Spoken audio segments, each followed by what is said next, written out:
Good afternoon, everybody.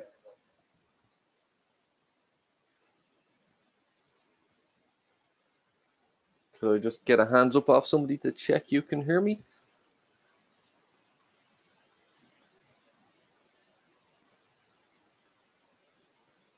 Brilliant, thank you very much. I'll get started in just a minute. I'll just let a couple more people join. Good to see a good few people online so far.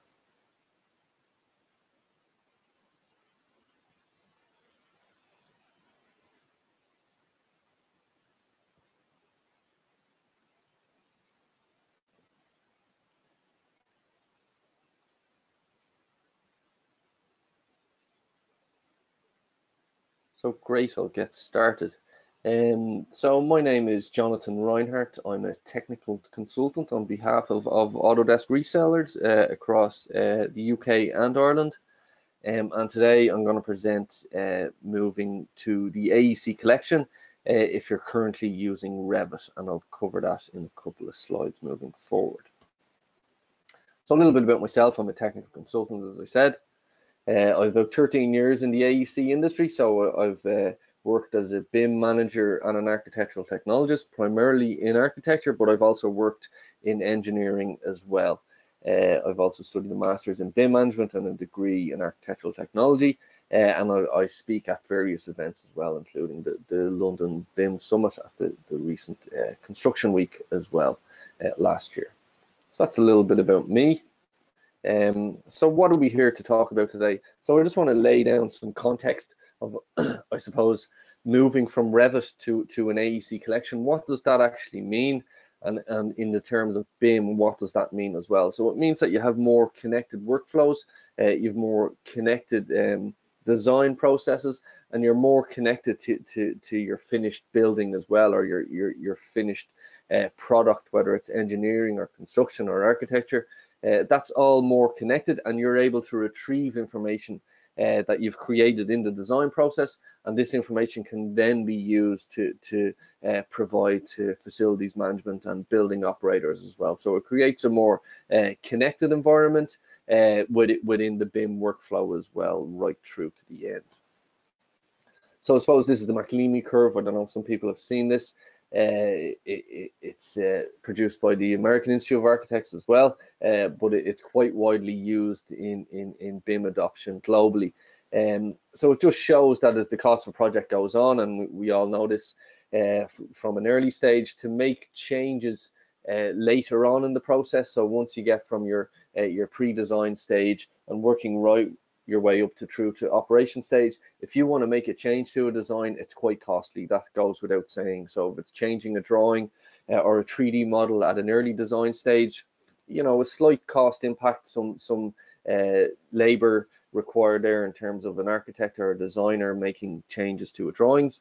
But once the project moves along, as you can imagine, when it becomes more real, like the construction guys are on site, it's actually being built, foundations have been poured, and walls have been constructed, it becomes more expensive to make changes there as well. So just being conscious of that, and hopefully what I'll communicate today is that within the design process, we're able to reduce some of these cost impact, and with better workflows through different software.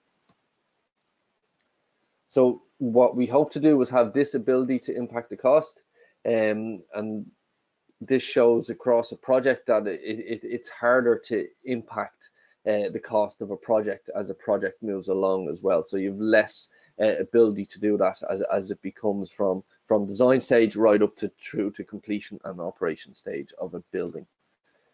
So just some benefits that we've seen from the McGraw-Hill construction report by using digital processes and using BIM processes. Some of the benefits we've seen is over 70% of people have said that there's a greater cost predictability. We've got a higher improved schedule. We've got a lot less errors on site and in the design process, and we're able to optimize our design as well because of the use of digital tools. And it also presents a better understanding of the design and of the building and of the finished project as well. So just some documents I'd like to highlight as well. This was released recently at the end of May 2018, and this is from the RIBA, and Microsoft produced this, and this is about digital transformation within architecture.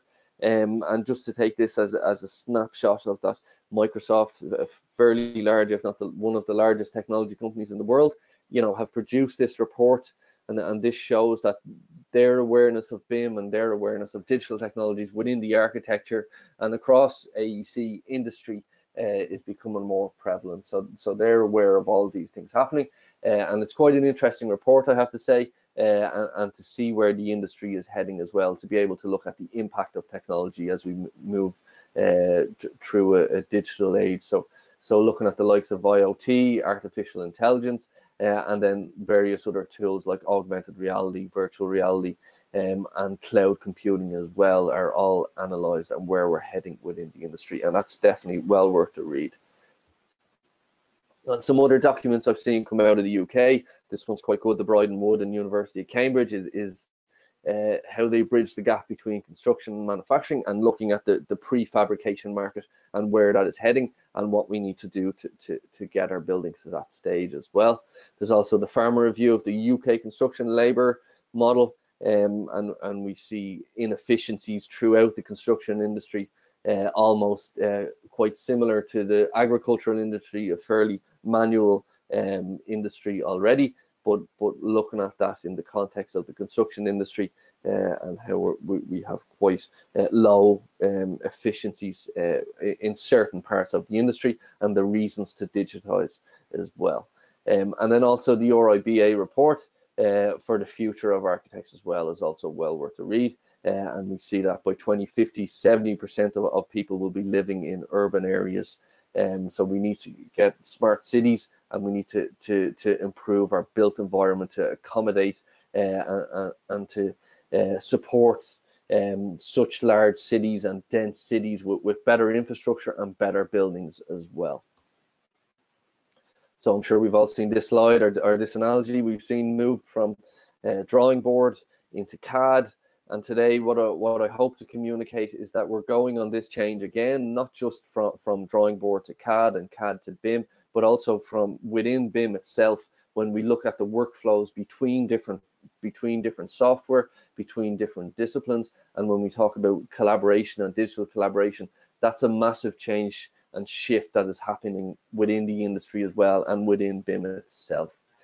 So if we look at the 3 years of technological disruption, we had the PC and CAD emerging, we had BIM, and now we're in the era of connection, and we've got connected BIM, and we've got intelligent information and intelligent objects and intelligent buildings and smart cities that we want to connect to as well. And we're able to use all of this design information that has been created within a collaborative and digital collaboration processes as well, in a lot more efficient method. So what I'm going to cover here is the AEC Collection, which is a suite of products from Autodesk, and this includes all of these products, and I'll go through the full list and go through a lot of the workflows within there as well, but just to show you the value that you get from an AEC collection.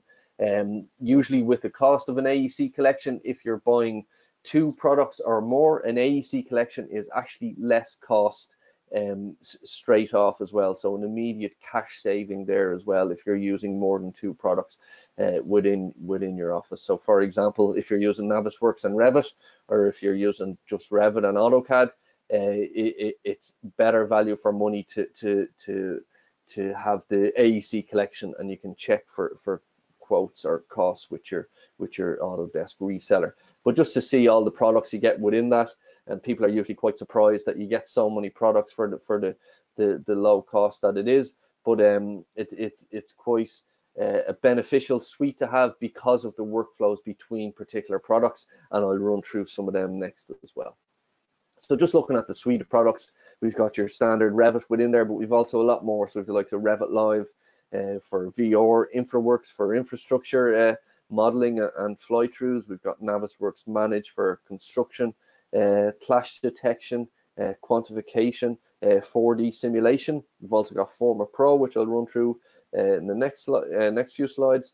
We've got Insight, which allows you to do building analysis, Recap Pro for taking in laser and point clouds, 3D Max Interactive, which allows you to enhance your 3D or your BIM models into interactive and walkthrough, very high quality rendered videos and interactive virtual reality walkthroughs as well. I'll go through some of those workflows.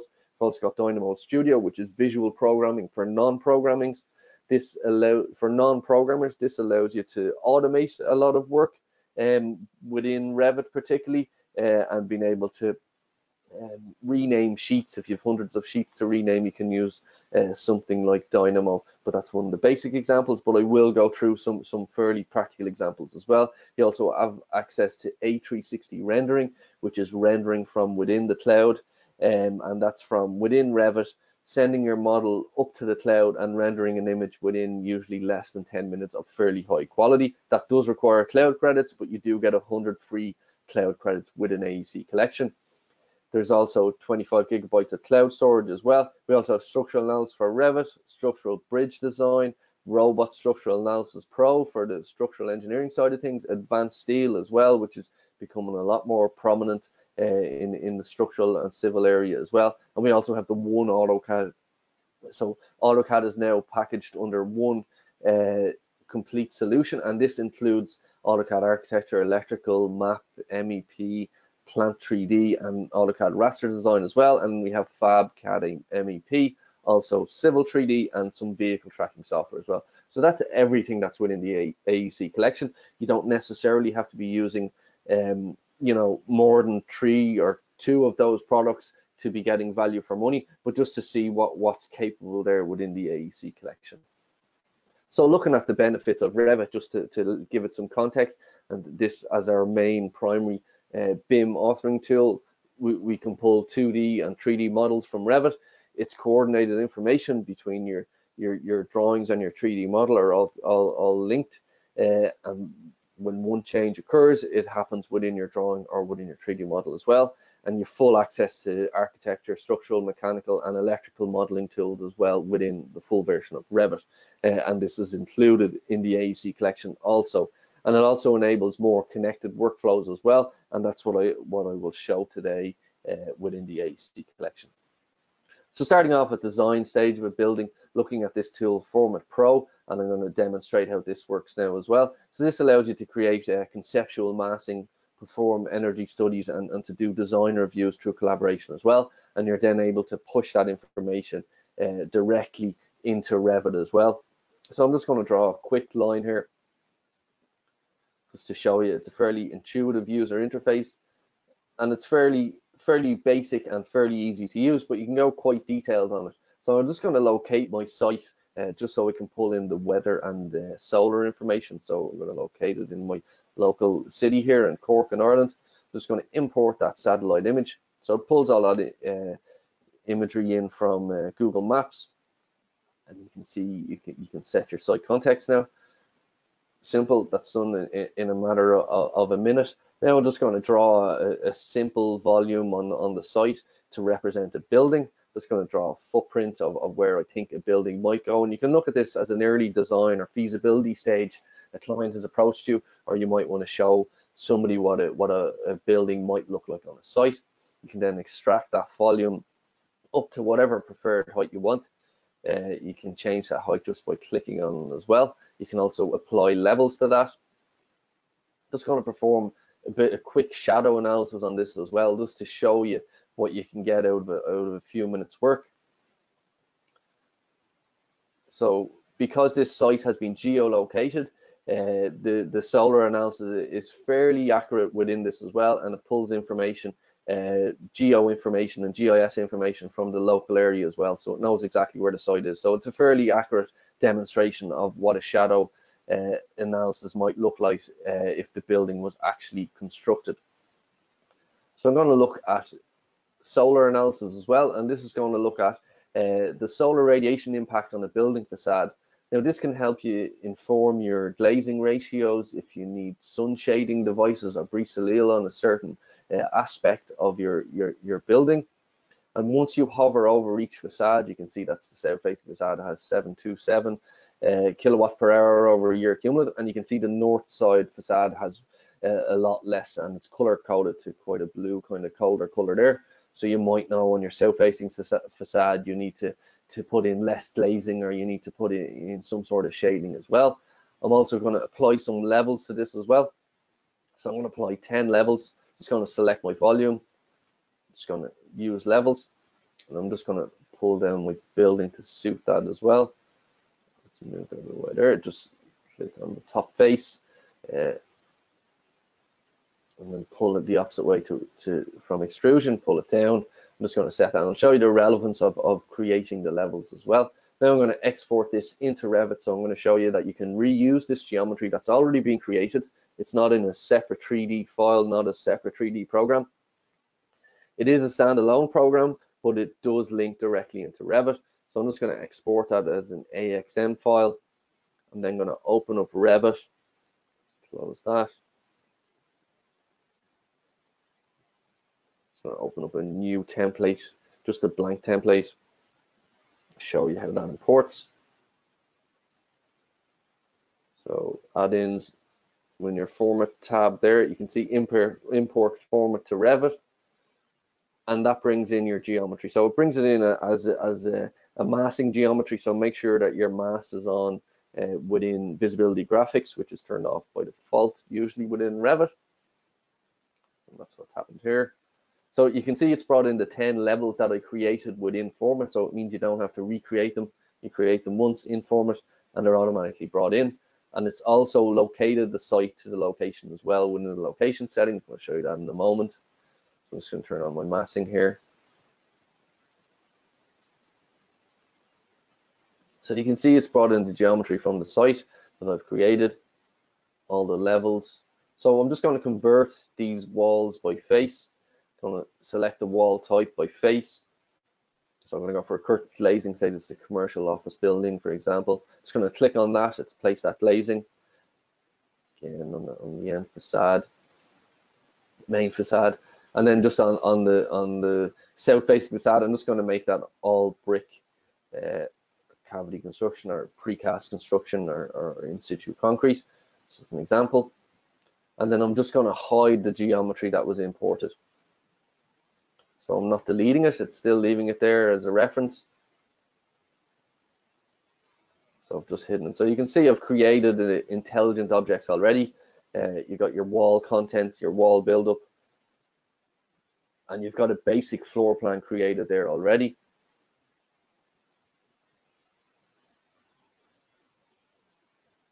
I'm going to hide that geometry.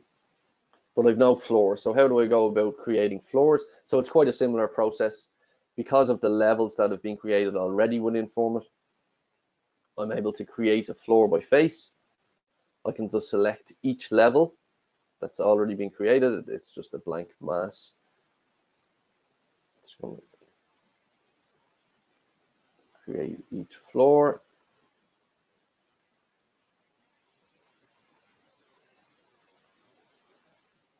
Just click create floors, put on my shaded.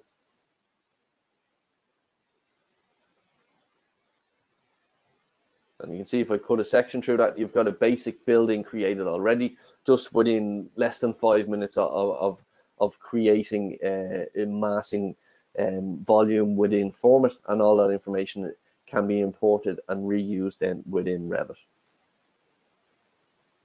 So you can see you've got basic information there, but it can be as detailed as you make your floor buildups or your wall buildups as well.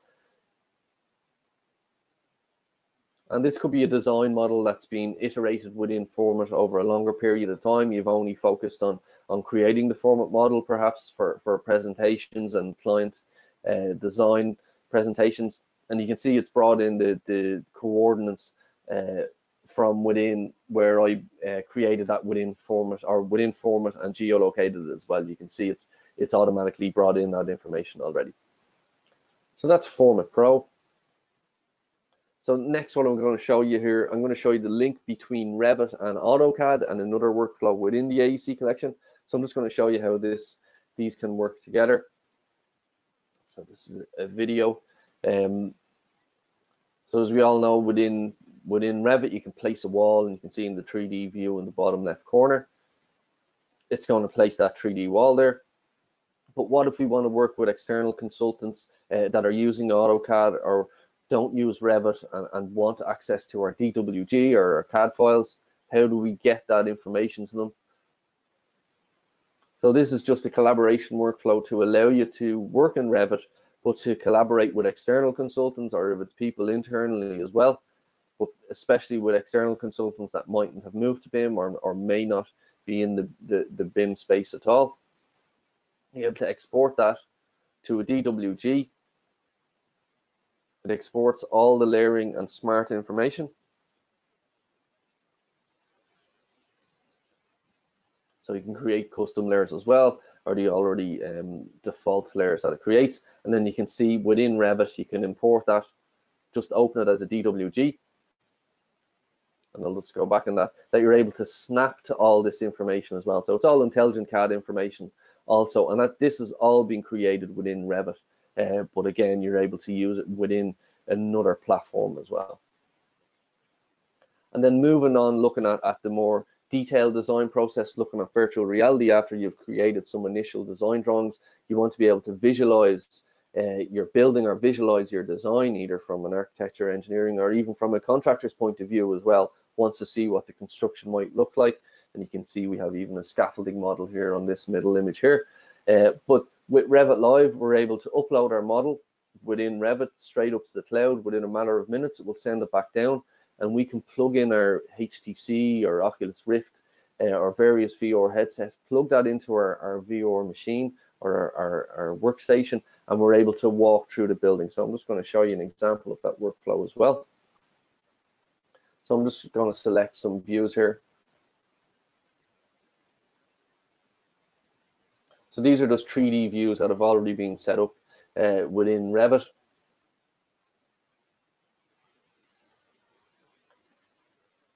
And by setting up these 3D views, so the model is obviously already being created, the information's being put in, you're just placing cameras to create these views. Those 3D views can then be exported as viewing points for your interactive 3D model. So you can jump to those viewpoints within your VR model as well. I'll show you this now. And this can be all done within a VR headset or just on a desktop by navigating using the keyboard or clicking with your mouse as well. So you can see it uploads to the cloud there directly from within Revit. Once it's being processed within the cloud, you then open that within your Revit Live model, with Revit Live model viewer. And again, this is all part of the AEC collection. It's just an additional workflow. And Revit Live is not available on its own. It's only available as part of the AEC collection. It originally wasn't in the AEC collection, but is, I think, since last September. So really broadens your access to being able to provide virtual reality to clients, either as an additional service or just to show them how their design might look. So just to open this up within the Revit Live viewer. So as I said, this can be viewed on a desktop. You can do different plain views, but I quite like the realistic views. And it pulls in all your materials that you've created within Revit already. And just by clicking, you're able to pull yourself through the building, and it will automatically walk to locations. And then you can see in the bottom right, if you click on VR, it will automatically, if you have a VR headset plugged in, it will automatically show up on your virtual reality headset as well. So the pins are the 3D views that I showed being set up within Revit, and it just means you can jump to these viewpoints on your right-hand side tab here. So look at the pool table, and you can see the lights. If you have lights set up in Revit, it automatically turns on the lights, and it's accurate light readings from the lux count that you have attached to your electrical families. So if you turn the daylighting down or the sunlight down outside, the lights will automatically get brighter as well.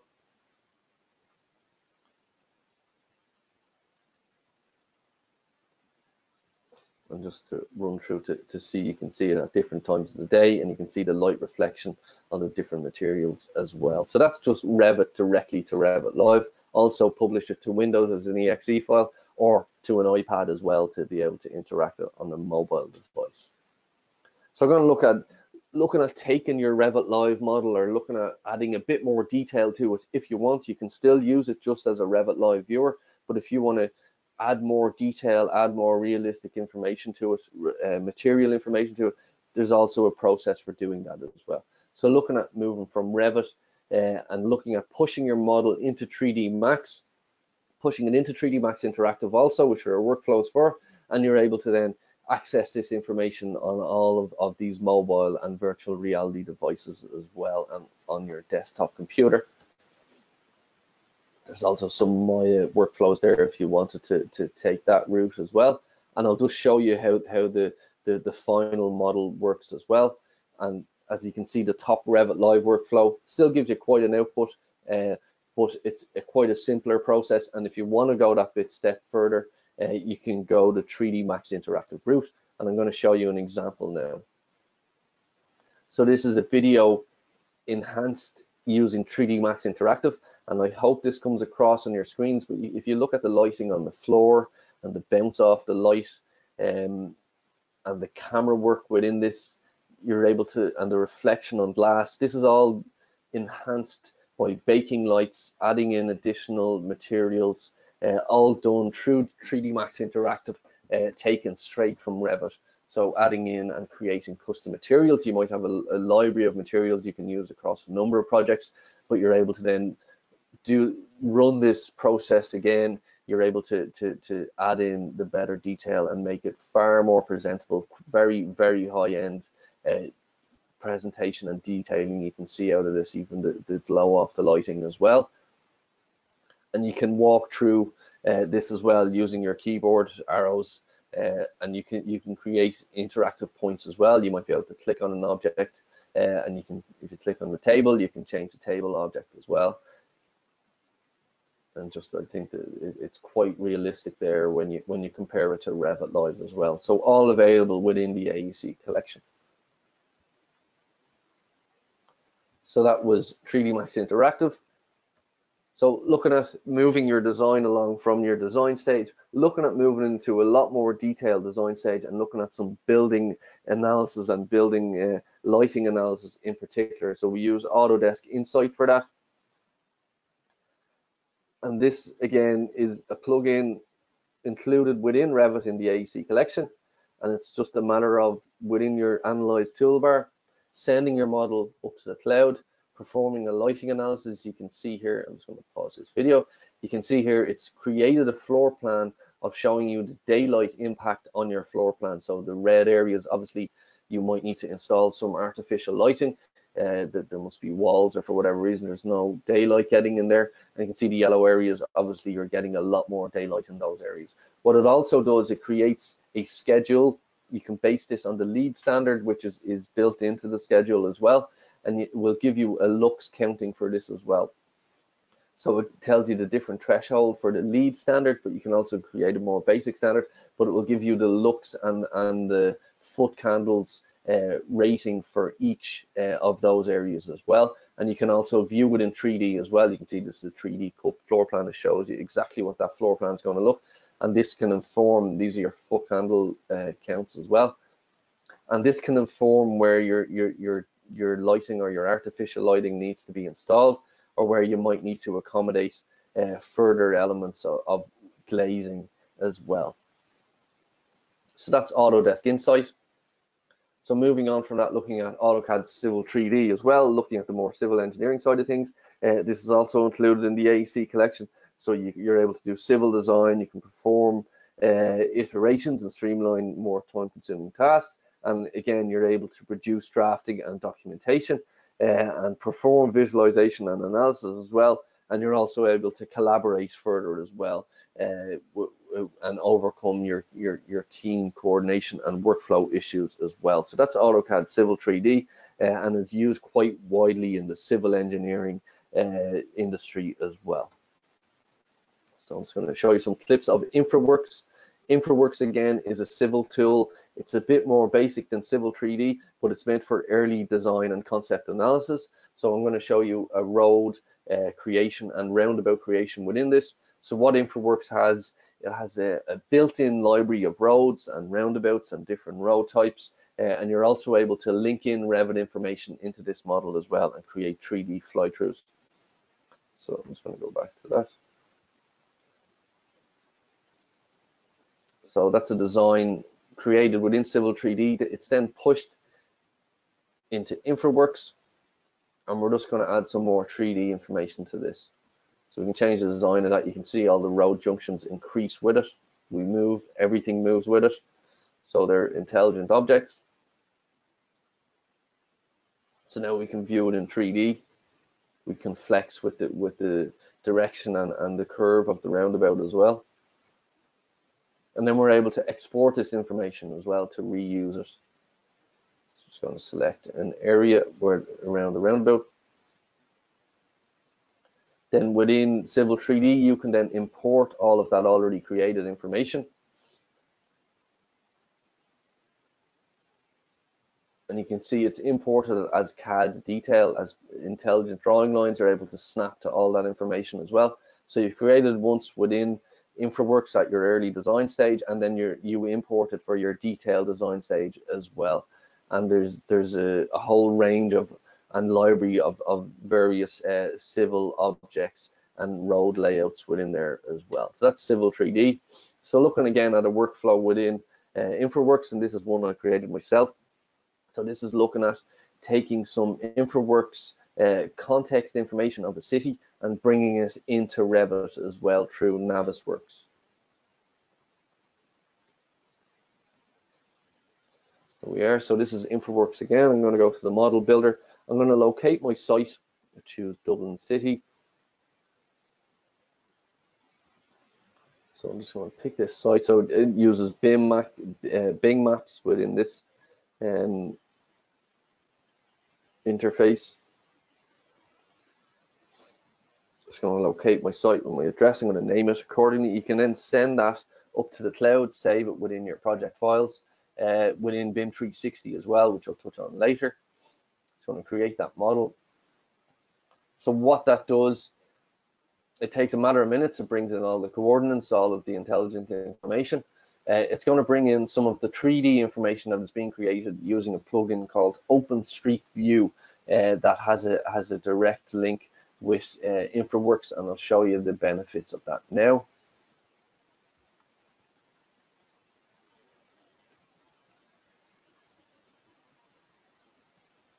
It's just going to take a moment to import.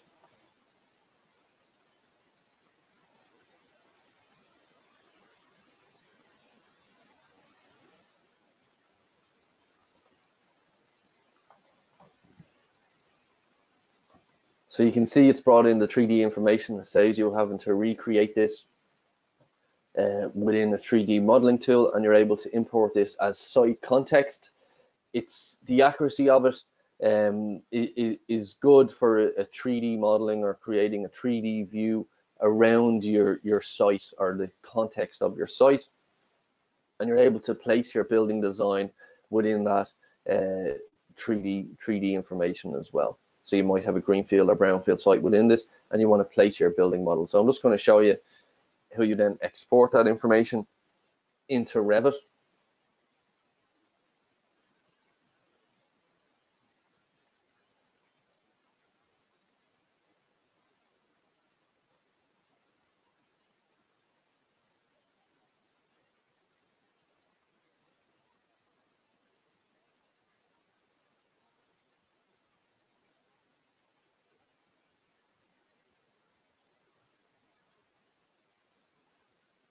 You can also turn off the imagery on the buildings as well if it doesn't suit the 3D look that you're going for.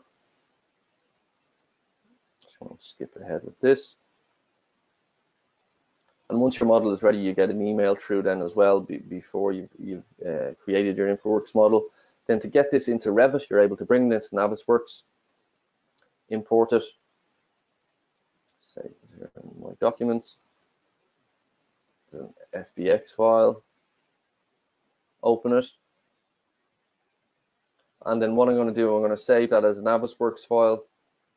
You can see it's brought in all the 3D information, even the 2D aerial map as an NWD file, and then I'm going to link that within Revit as well. And you can see within Revit, you can directly link in that information, and you can create your building and place your building within your site there as well. And it's suitable for creating 3D videos, 3D context, and 3D fly-throughs as well. So looking at robot structural analysis, so looking from a structural engineering point of view, this allows you to better manage the integration of structural design analysis, but also to, I suppose, to benefit on interoperability with various other Autodesk structural engineering solutions, and you're able to transfer drawings from design and analysis to fabrication solutions, and you're able to use a solution that supports local conditions, including languages, designs, and codes. And then you're able, excuse me, you're able to perform various load and structural calculations and analysis using that as well. And again, this is available within the AEC collection. And then moving on further, looking at some of the versatility of this product. So being able to create reinforced concrete design, modules, steel design, and timber design as well. And that's all part of robot structural analysis you can perform on all of these types of materials as well, and different types of analysis. So looking at being able to do some localized analysis, you can do country-specific support and reporting. It also has multiple languages and units, and it's got an extensive output of analysis results as well. And then looking at advanced steel, where does that integrate? So if you're looking to push some advanced steel information out to CNC machines, you can actually export it to MIS and to NC files as well. So looking at the prefabrication workflow there from Autodesk Advanced Steel. I'll just show you an example of it here. So it's quite a similar interface to other Autodesk products. You're able to perform certain collision tasks within that as well. And it has all of your steel and structural information attached to each object. You can then isolate those objects, create various joins and various detailing, and pull all of your fabrication, your bill of materials, and your cutting lists from that as well. So that's Autodesk Advanced Steel. And then looking at fabrication within Revit itself. So looking from an MEP point of view, you're able to create all of your ducting, all of your mechanical data, and you're able to push that out using fabrication tools as well.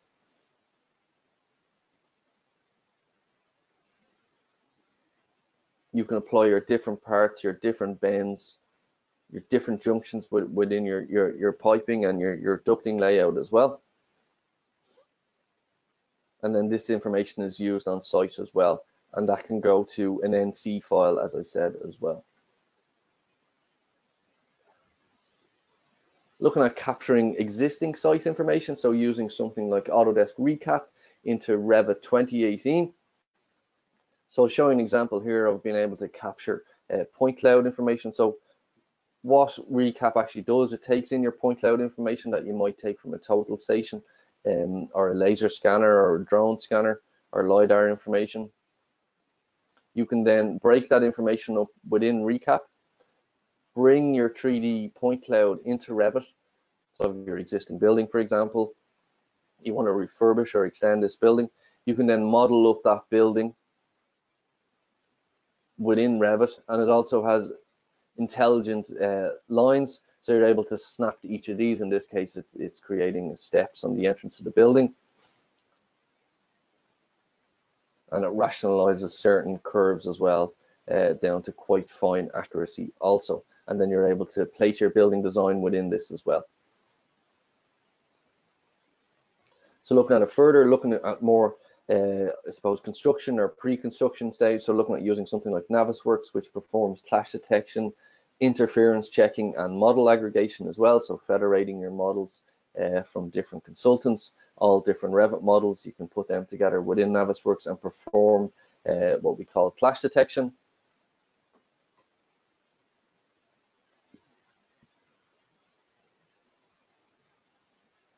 So similar 3D environment, a lot more basic visual graphics, but it's more for the tasks that you can run on this. So being able to perform clash detection. So in this case, I'm going to run a clash detection. So you just click clash detective in your toolbar. I have two models in here, actually three models. So architectural, structural, and mechanical, and these are broken down by level. And again, you can see on the right hand side, architectural, structural, and mechanical. So we want to run a clash test between two of these models as an example. So we're going to pick the mechanical and the structural model, both from, say, external consultants, or it could be internal multidiscipline business. This then shows what clashes. So you can see in the green here, we have a structural beam clashing with some vertical pipes, and that has highlighted this here within the clash detection window, and it brings you automatically to that view, and it will grey out everything else except for those two objects that are clashing, and you're able to visually inspect that as well, and you can check if the design needs to be reviewed. If it's only a small clash, you can change the tolerance of your clash, or you know something needs to change on site as well. And you can also do construction walkthroughs as well. Fairly basic graphically, but from a contractor's point of view, you're able to use this to perform a 4D construction timeliner as well. You can see this is showing it as constructed across a couple of weeks as well. And as per each day, each floor gets poured, each stairs gets installed, each structural elements get constructed as well. And you can perform that all within Navisworks as well. And it's not just structural models, you can do it with architectural, mechanical models as well. So looking at Dynamo Studio, which I mentioned earlier. So this is visual programming for non-programmers, and this allows you to perform automation and iteration of your design within Revit using Dynamo Studio. So Dynamo was born out of an open source community, and Dynamo itself is completely free as a plugin for Revit, but as part of the AEC collection, you get a standalone product called Dynamo Studio, and this allows you to create visual scripting. So I'm going to show this example here. So this is a mechanical model and a structural model within Revit, and they're both linked in from Navisworks files, both from different consultants. So I'm just going to open this within Navisworks. We're going to run a clash detection, and we're going to use Dynamo to place clash objects within Revit to identify those clashes for us. So similar to what we've done in Navisworks, just run a clash detection.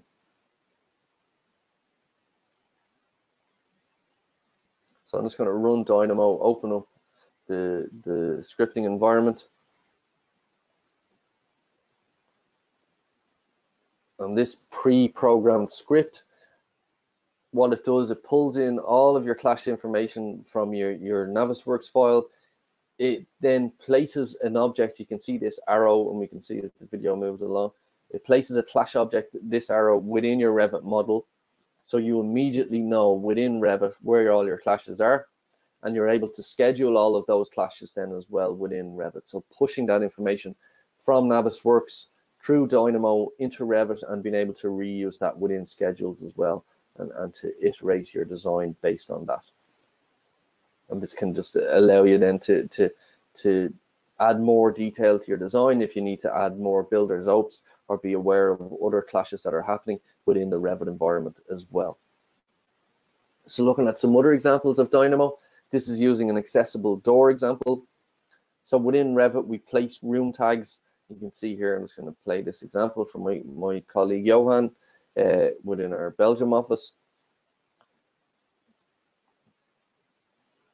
So you can see here within the properties of that room, in the bottom left is highlighted wheelchair access. So we're going to check that box that room needs to be wheelchair accessible. And then the script, we're just going to show you this script here initially, how you have to run it. So we're going to pull in all of the door information from that entire Revit project. We're then going to connect that door information to get room information. So that's going to find all the wheelchair accessible checkboxes that have been checked within that Revit project. It's then going to churn them out into a list.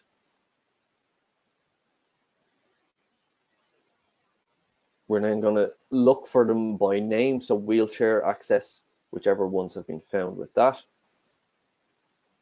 And you only have to connect these nodes once, and you can rerun this in any project that you have those properties installed on already just by clicking play.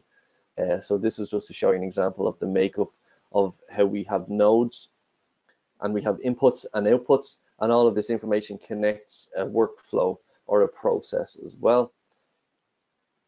So we're going to tell it wherever you find a wheelchair accessible checkbox within the Revit properties, we want you to change that door to a wheelchair accessible width. And you can see there, just by running that script once, sorry, let's go back to that. Just by running that script once, it has updated automatically to a wheelchair accessible door.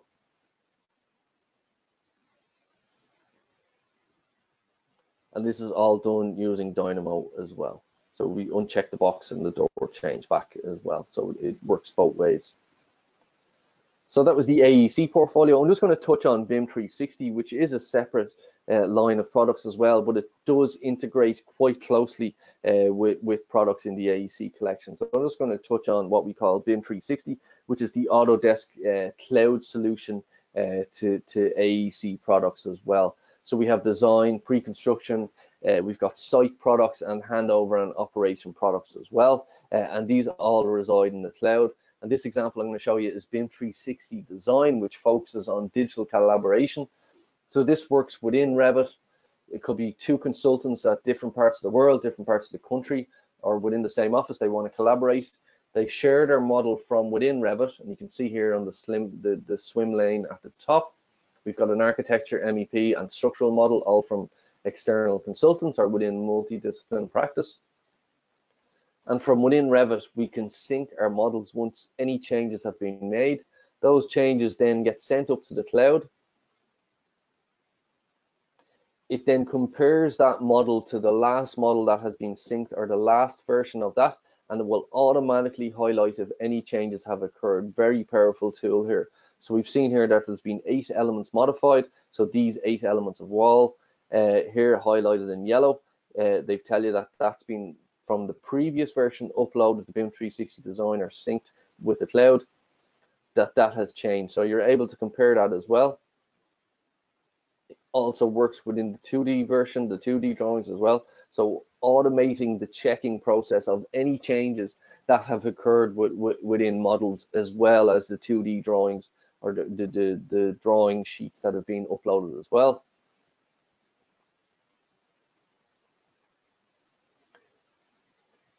Once those changes have been processed, you can then share that with every consultant involved in the project as well, and they're able to test any changes against those models that have been uploaded as well.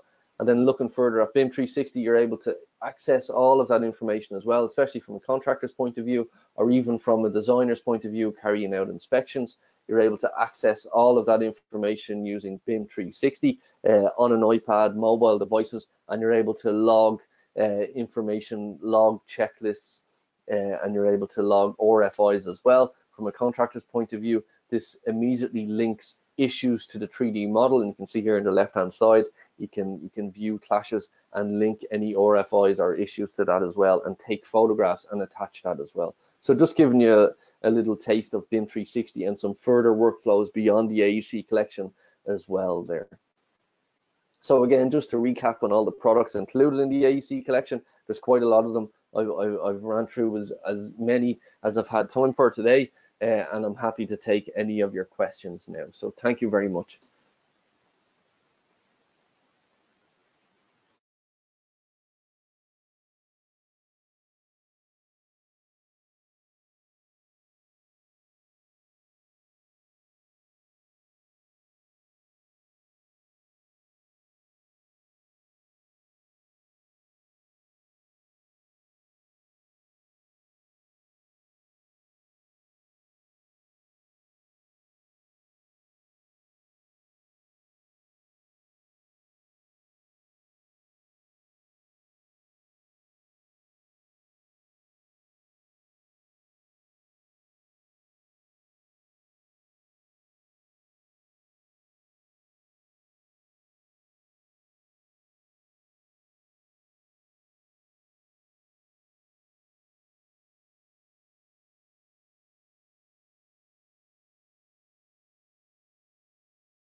If you have any questions, please just send them through the questions tab on your screen, and I'm happy to address them.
So this webinar has been recorded, and you'll receive a link to the recording following after the webinar as well. So thank you everybody for your time, and have a nice day.